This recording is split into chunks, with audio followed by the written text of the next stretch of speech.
Hello people of the internet, Kane Jones here, and today I'm going to be doing a cover of Spider-Man. The original Spider-Man from 2002. It was directed by Sam Raimi, and stars Tobey Maguire, Kristen Dunst, Willem Dafoe, and James Franco. So in 2002, I was only 1 year old, so I was pretty young when this movie came out. So I really don't have that much experience when I was younger, except for when I saw it whenever it was on DVD and all this stuff. I remember being absolutely terrified of Green Goblin. He's played by Willem Dafoe, Norman Osborn, and basically what this movie's about is you got Peter Parker. I mean, everyone knows the story. He lives with his Aunt May and Uncle Ben. He gets spider powers from a radioactive spider. He has his best friend. His friend's name, James Franco, plays his best friend. He's an Osborn, Harry Osborn. And then Kristen Dunst plays Mary Jane, and so Mary Jane is his love interest. He's been in love with her, I think the movie says, ever since he was 6, and it's really adorable, like their little back and forth. But basically, this movie is his first kind of outing as Spider-Man. It shows him pre-Spider-Man, and shows him after, once he becomes Spider-Man, and it also shows him exploring his powers. Has some really funny humor about exploring your body when he's like just trying to become Spider-Man. It has some really it's a surprisingly funny movie.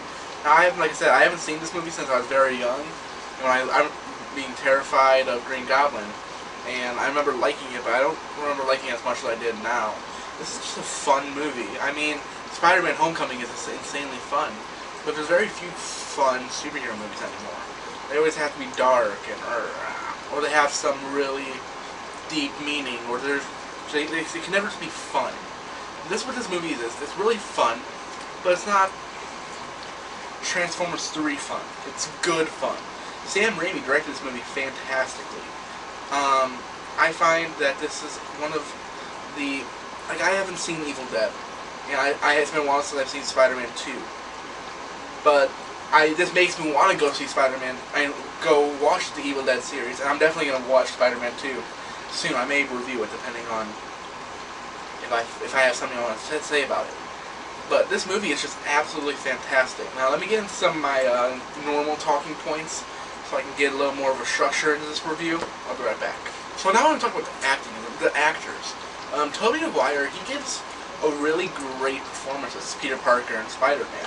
Now, I personally don't think he nails Spider-Man as well as Tom Holland does, but he nails Peter Parker, and, I mean, like I said, I haven't seen Spider-Man 2 and 3 in a very long time, so it's very close between Tom Holland and Tobey Maguire for me, on which one's my favorite Spider-Man, and Peter Parker. I mean, because they are both fantastic. I really liked, Tobey Maguire just gives a really great performance for his first outing as his character. And Kristen Dunst is also very good. She's a little bit of Clueless. She's a bit clueless, which I'm not big on. She's very much I don't know. She feels like she's not that in control, and she's not that strong of a character, which I'm okay with. But I wish that they will give her something else to do in Spider-Man 2. In this movie, she very much feels like a ping pong ball in between Harry and Peter. Harry Osborn, James Franco. This is one of my favorite roles from him. Just in this first movie, I can tell it's going to get so much better later on the line. I know Spider-Man 3 isn't that great, but I'm so excited to watch this series again. Spider-Man 2 and Spider-Man 1, though, James Franco gives a really great performance. It sets up so much conflict and tension between him and Peter without even knowing it, because he doesn't know that Peter Parker is Spider-Man. And it's very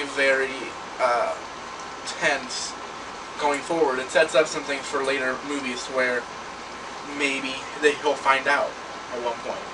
It can set up some really cool imagery, which I remember in the second movie some things happen. I want something to happen in the third movie, but it never does. But this is a very great film. I also want to talk about Willem Dafoe in this movie. I think that's what his name is.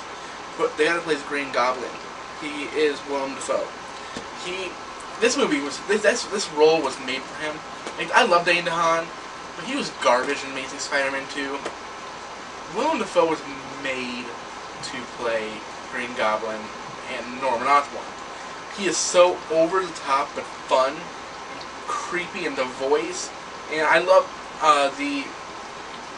Willem Dafoe did 90% of his own stunts, which I thought was fantastic because he's an older guy. I mean, like, you don't expect him to be doing some of the stuff he does in this movie. Obviously, he didn't do some of the flips and stuff, and there's some reliance on CGI, but a lot of this film is in camera, and that's part of the reason why it's so great. I just want to talk about cinematography, which was very, very good.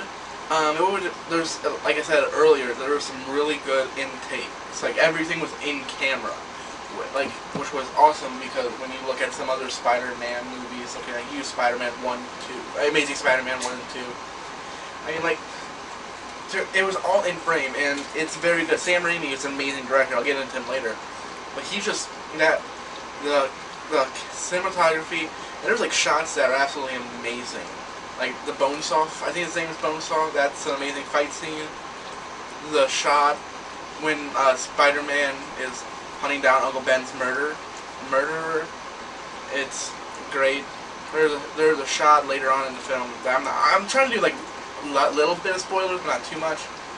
But there's a shot where Spider-Man's choice is given a choice to save one of two things. And there's a shot where you see both of them in his eyes. And I just love that shot. It's absolutely amazing, and it's pretty beautiful. It's just it's real well shot. It's a really well shot movie. And I would be very, I would not be doing this movie justice if I didn't mention the score. I think it's Danny Elfman did the score. It's amazing. It's really, really good. It's just, the themes were great. It swelled at the right moments. It was just a well-scored movie, and yeah, it's really, really good. Now, I have to talk about Sam Raimi's direction on this movie.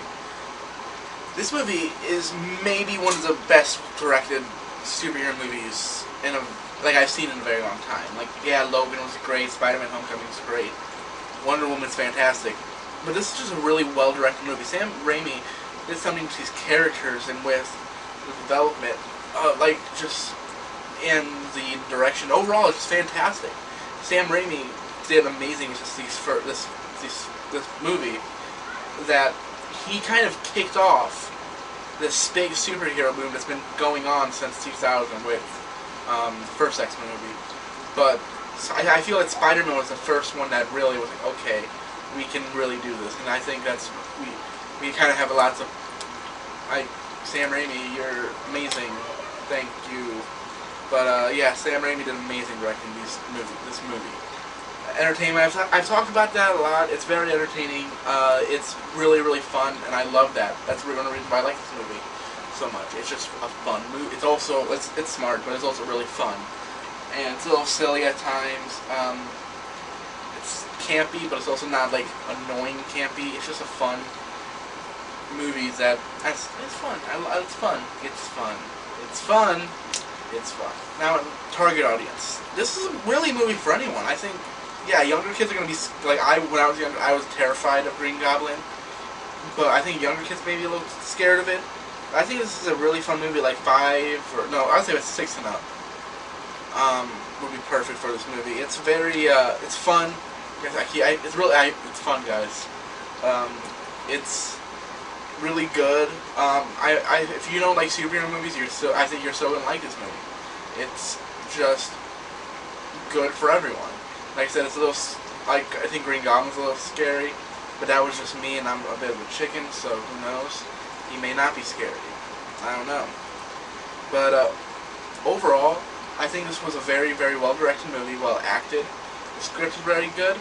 There are a couple things here and there that I can't give it a perfect rating, and I don't want to, like, my grade's going to think that I don't like this movie as much as I'm saying, but I think the best grade I can give it would be a B+. It's just, I can't give it an A- or A or an A+.